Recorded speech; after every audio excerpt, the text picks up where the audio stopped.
Vamos a entrar inmediatamente en nuestro tema de esta mañana. Realmente no es un sermón en el sentido de tomar un solo pasaje bíblico e intentar extraer de aquel solo pasaje el mensaje de la ocasión. Más bien podríamos decir que el texto que voy a leer es como lema para la serie de estudios que se han anunciado. En Hechos capítulo 16, versículo 5, leemos estas palabras.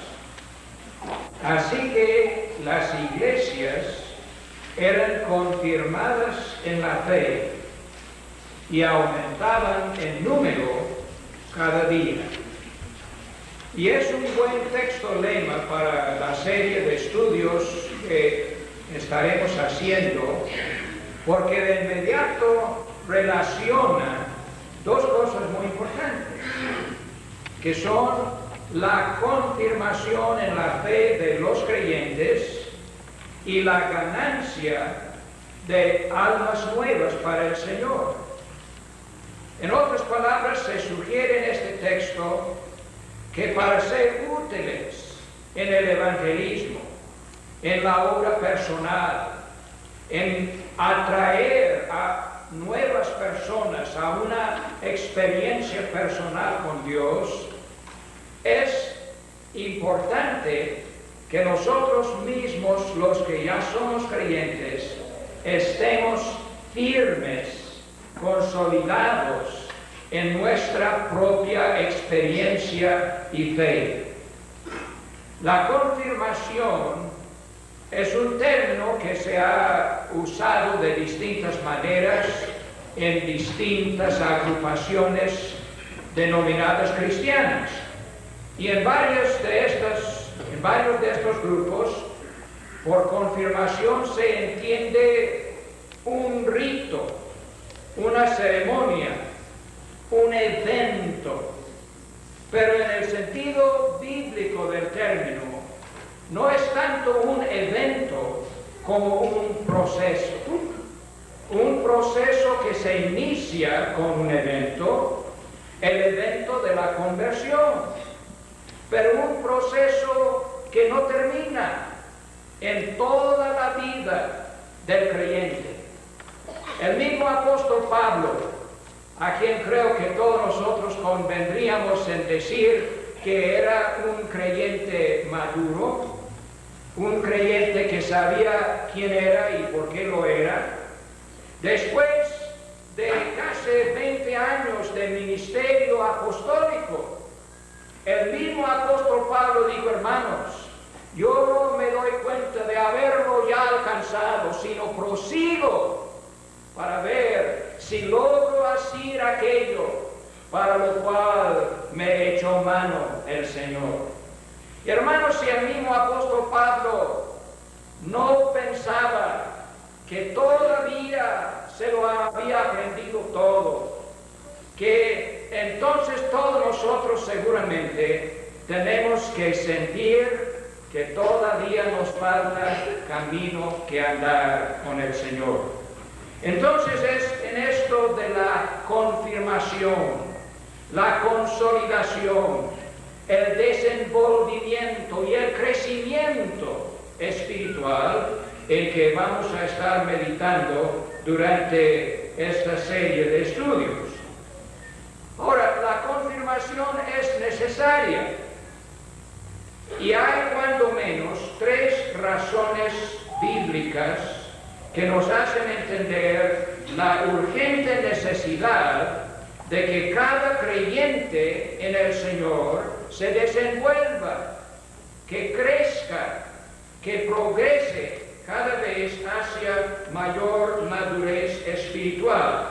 Los de ustedes que ya tienen el bosquejito que estamos siguiendo, notarán que se dan ahí tres razones por qué es necesaria la confirmación. Y la primera que vamos a notar está aquí en Efesios capítulo 4, versículo 14. Y aquí El apóstol Pablo dice lo siguiente, empezando con el versículo 11. Dice, él mismo, es decir, Cristo, constituyó a unos apóstoles, a otros profetas, a otros evangelistas, a otros pastores y maestros, o sea, pastores que enseñan, pastores que saben enseñar, que tengan este don. ¿Para qué constituyó el Señor estos distintos tipos de ministerio cristiano? Dice el versículo 12, a fin de perfeccionar a los santos para la obra del ministerio. Es decir, los pastores que enseñan están puestos en las iglesias a fin de llevar a mayor madurez a los creyentes, para que cada creyente pueda efectuar el ministerio suyo. Porque en el sentido bíblico, cada creyente es un ministro, porque la palabra ministro significa servidor. Cada creyente tiene un ministerio que desempeñar. El hermano Caudery es el ministro pastoral, y una de sus obligaciones y comisiones es la de adiestrar a los miembros de la iglesia para que cada uno pueda efectuar su propio ministerio. Dice el 13 que esto es para la edificación del cuerpo de Cristo, hasta que todos lleguemos a la unidad de la fe y del conocimiento del Hijo de Dios, a un varón perfecto, es decir, a un varón maduro, a la medida de la estatura de la plenitud de Cristo. Ahí está la meta, la medida de la plenitud de la estatura de Cristo. Una meta que alcanzaremos en la glorificación. Pero mientras tanto estemos en esta vida, nos daremos diariamente cuenta de que todavía no hemos alcanzado la estatura de la plenitud de Cristo. Pero para allá vamos. Y el Señor nos ha prometido que un día seremos semejantes a Él, porque le veremos como Él es. Ahora, noten ustedes el versículo 14. Todo esto, ¿para qué? Para que ya no seamos niños fluctuantes, llevados por doquiera de todo viento de doctrina, por estratagema de hombres que para engañar emplean con astucia las artimañas del error. Por allí está la primera necesidad de la confirmación. Porque un creyente que no está creciendo y madurándose en su fe y experiencia, no sabe defenderse de las artimañas del error. Todos nosotros somos conscientes, hermanos, que desgraciadamente hay ciertas personas que se especializan en darse cuenta de quién acaba de hacer profesión de fe para luego caérsele encima para confundirle.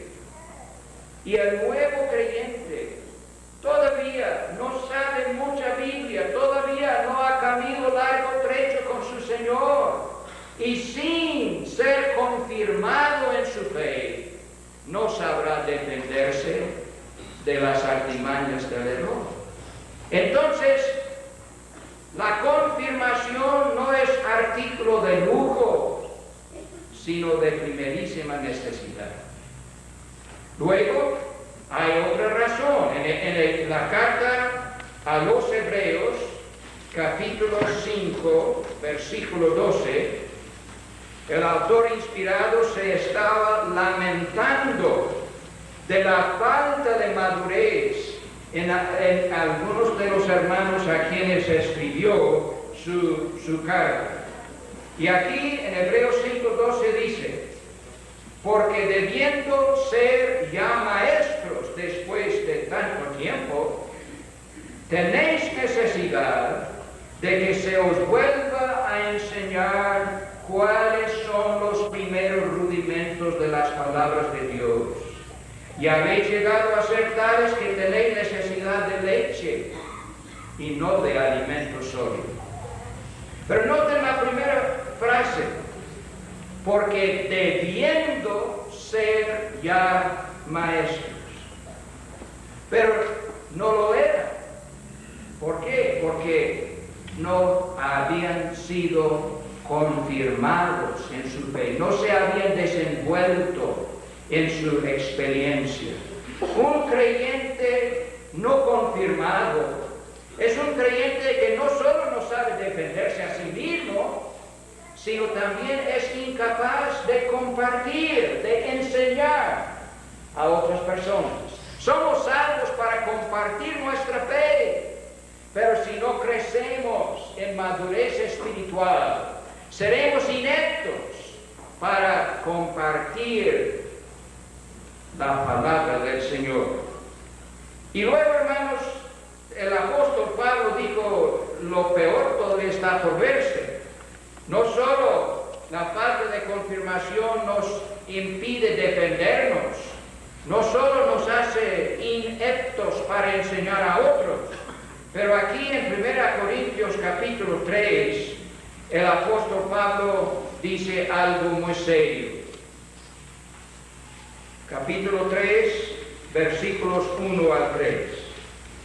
De manera que yo, hermanos, no pude hablaros como a espirituales, sino como a carnales, como a niños en Cristo. Os di a beber leche y no vianda, porque aún no erais capaces, ni sois capaces todavía, porque aún sois carnales, pues habiendo entre vosotros celos, contiendas y disensiones, ¿no sois carnales y andáis como hombres? Ahora, Pablo usa un término carnal aquí, y a veces nosotros no entendemos a qué se está refiriendo. Está refiriéndose en este contexto no tanto al hecho de cometer tremendos pecados de inmoralidad. Hay algunos lugares donde la palabra del término carnal se aplica en ese sentido. Pero aquí en este contexto, el término carnal significa uno que no ha crecido, que no ha sido confirmado en su fe. Y la evidencia de esta carnalidad, de este estado espiritual infantil, es que es causante de problemas y pleitos y divisiones en la iglesia. Entonces, hermanos, es imprescindible que los creyentes seamos confirmados, fortalecidos, edificados, desenvueltos en nuestros conocimientos y en nuestra aplicación a los conocimientos a la vida diaria, porque de otra manera no nos sabremos defender del error, seremos incapaces de testificar con eficacia, y lo peor del caso es que seremos piedras de tropiezo para el adelanto del Evangelio. Entonces, al hablar de la confirmación, repito, estamos hablando de algo, de artículo de primerísima necesidad en la vida cristiana. Ahora, el apóstol Pablo nos sirve de ejemplo en este ministerio de la confirmación. Pablo le daba mucha importancia. Ustedes tienen allí especialmente notado en sus apuntes dos pasajes. Uno en la epístola de Pablo a los Colosenses, capítulo 1, versículo 29 al primer versículo del capítulo 2, y Hechos 14, 21 a 23. Vamos a ver brevemente estos pasajes.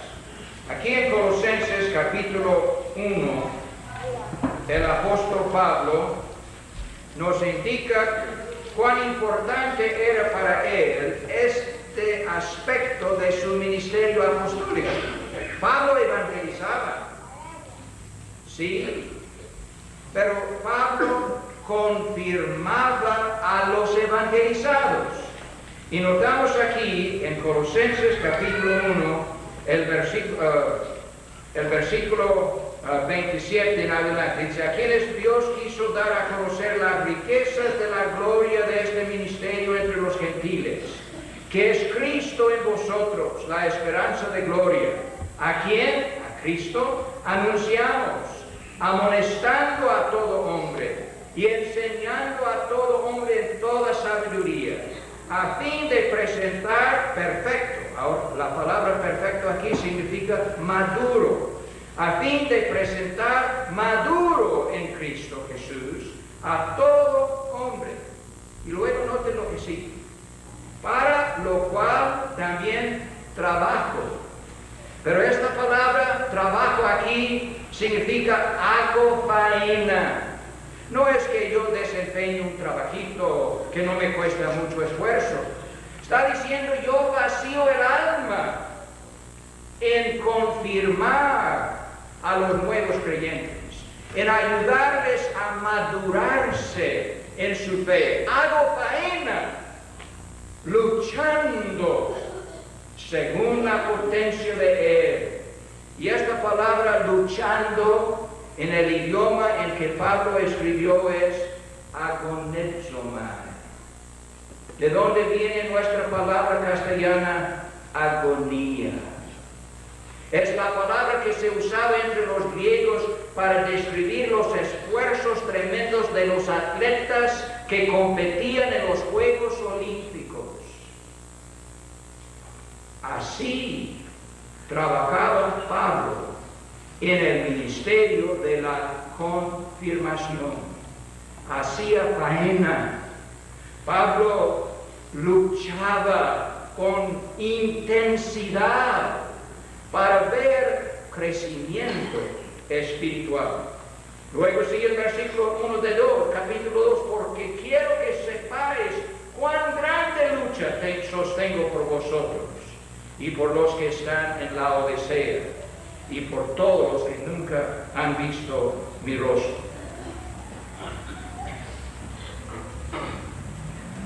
Ahora, cuando Pablo terminó, ustedes conocen la historia del primer viaje misionero de Pablo y Bernabé, que recorrieron lo que sabemos hoy en día como Asia Menor. Y en este viaje misionero, Pablo fue perseguido en tres ciudades, en Antioquía de Pisidia, en Listra y en Derbe. En Listra y Iconio. Y luego por fin llegó a Derbe, donde parece que tuvo algo de libertad de la persecución. Pero habiendo sido perseguido y corrido de la ciudad de Antioquía de Pisidia, y había sido perseguido en Iconio, y había sido apedreado y dejado por muerto en Listra, cuando llegó a Derbe, si usted consulta el mapa, ustedes verán que Derbe nada más estaba tras la montaña de Tarso, de Cilicia, la ciudad natal de Pablo. Y yo pienso que si yo hubiera sido el apóstol Pablo, ya todo descalibrado de la pedrada que me habían dado ahí en Listra, que yo habría pensado: mira nomás, tras Lomita está la casa, allí están amigos y parientes de mi juventud, ya me merezco unas vacaciones, me han maltratado bastante, yo quiero ir a casa y descansar. Yo no sé si le asaltaría esa tentación a Pablo.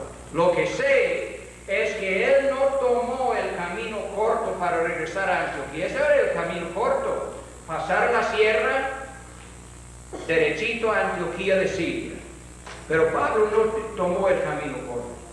Volvió sobre sus pasos a Listra, donde le habían querido asesinar. a Iconio, donde también había sufrido persecución, y a Antioquía, arriesgando el pellejo, exponiéndose de nuevo a peligro. ¿Para qué? Pues aquí en Hechos 14 nosotros encontramos el porqué. Dice: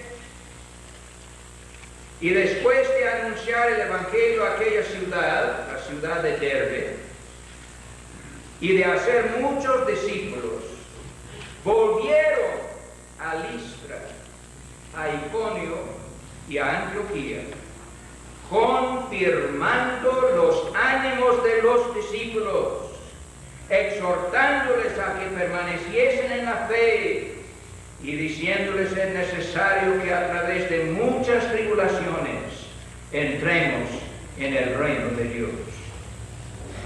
Pablo no solamente predicaba la importancia de la confirmación de nuevos creyentes. Pablo se exponía a peligros y a incomodidades con el fin de ayudar a los nuevos creyentes a confirmarse, a ser afirmados en su fe. Hermanos, si usted quiere matar un tigre, el tiempo de hacerlo es cuando es cachorrito. Si usted espera hasta que ya crezca, ya el tigre sabrá defenderse muy bien. Y hermanos, el diablo es muy diablo, pero no es tonto. Y el diablo sabe que la mejor manera de echar a perder el testimonio de un cristiano es echársele encima cuando es nuevecito en su fe. Porque si le deja ser confirmado, afirmado y desenvuelto en su conocimiento y en la firmeza de su experiencia, no le va a ser cosa fácil tumbar. Y Pablo sabía que el diablo se especializa en echarse encima de los nuevos creyentes tan luego como crean, y que en estos instantes, en estos primeros días de su vida cristiana, es imprescindible que la iglesia del Señor le rodee de amor, de cariño, de solidaridad, que le ayude a entender y que ore por él y le vaya enseñando cómo servir y dar testimonio de su Señor. El espíritu con que Pablo hacía esto lo tenemos aquí en Primera Tesalonicenses. Primera Tesalonicenses es una carta escrita a una iglesia nuevecita. Pablo había estado poquito tiempo allí cuando la persecución le obligó a salirse y llegó a Corinto preocupado por esta nueva congregación que tenía aparentemente, bueno, no sabemos a ciencia cierta, pero Pablo estuvo apenas 3 fines de semana como max mínimo y aparentemente poco más.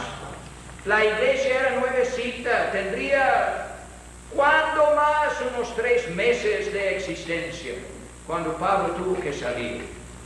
Y él fue a Atenas, luego fue a Corinto, y estaba él pensando: estos nuevos hermanos, ¿cómo les irá pasando?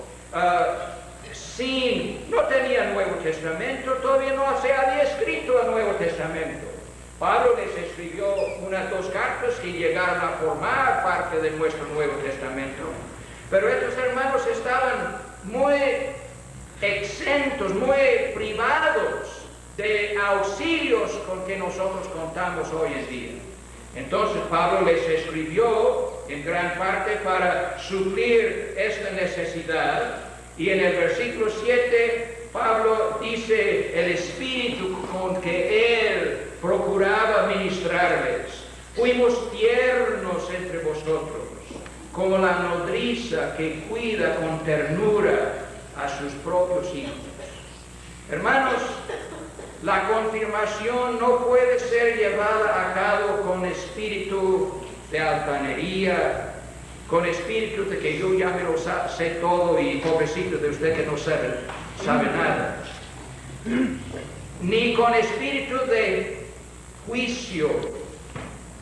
La confirmación tiene que ser llevada a cabo con ternura, con amor, con sensibilidad, con comprensión de las dificultades que luego está sufriendo y condoliéndonos de lo que le duele. Este es el Espíritu de Cristo, y solo en este Espíritu es posible llevar a cabo este ministerio. Y Pablo tuvo 3 métodos. Aquí en sus, noten ustedes, la visitación. Pablo quería volver a visitar a los nuevos creyentes. Ya vimos cómo lo hizo en Derbe, en Listra, en Antioquía. Esto era uno de sus métodos, la visita personal. Y es un método vigente todavía, el día de hoy. Hay que visitarles, hay que ir a sus casas, hay que hacerles entender que nos importa la visitación. Luego, la intercesión. Aquí en 1 Tesalonicenses, capítulo 3, los versículos 8 a 13, tenemos la clase de oración que Pablo hacía por estos nuevos creyentes. 1 Tesalonicenses, capítulo 3, versículo 9. Por lo cual, bueno, el 8 dice, porque ahora vivimos si vosotros estáis firmes en el Señor. Ahí está el Espíritu. Pablo se sentía defraudado cuando un nuevo creyente no alcanzaba su madurez. Él vivía cuando sus convertidos estaban firmes en la fe. Por lo cual, ¿qué acción de gracias podemos dar a Dios por vosotros? Por todo el gozo con que nos gozamos a causa de vosotros delante de nuestro Dios.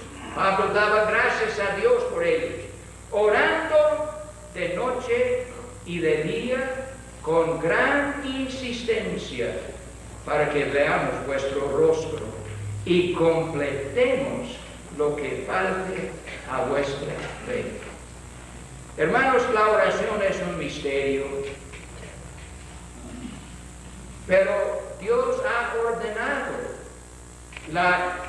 las intercesiones de su pueblo como canal de transmisión de su poder y de su gracia a vidas ajenas. Y Pablo lo comprendía, y orando noche y día pedía a Dios el privilegio de volver para seguir confirmando la fe de sus hermanos, para que sean afirmados.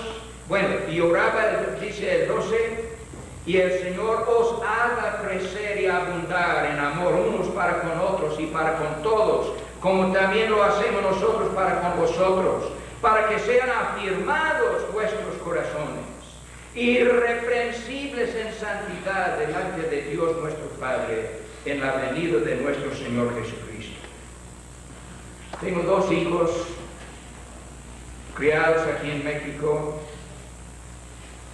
que todavía, aunque ya son grandes y padres de familia, uno trabajando en el departamento de ingeniería de la compañía de gas en Fort Worth, el otro misionero en Medellín, Colombia, ellos todavía son tan entusiastas acerca del soccer.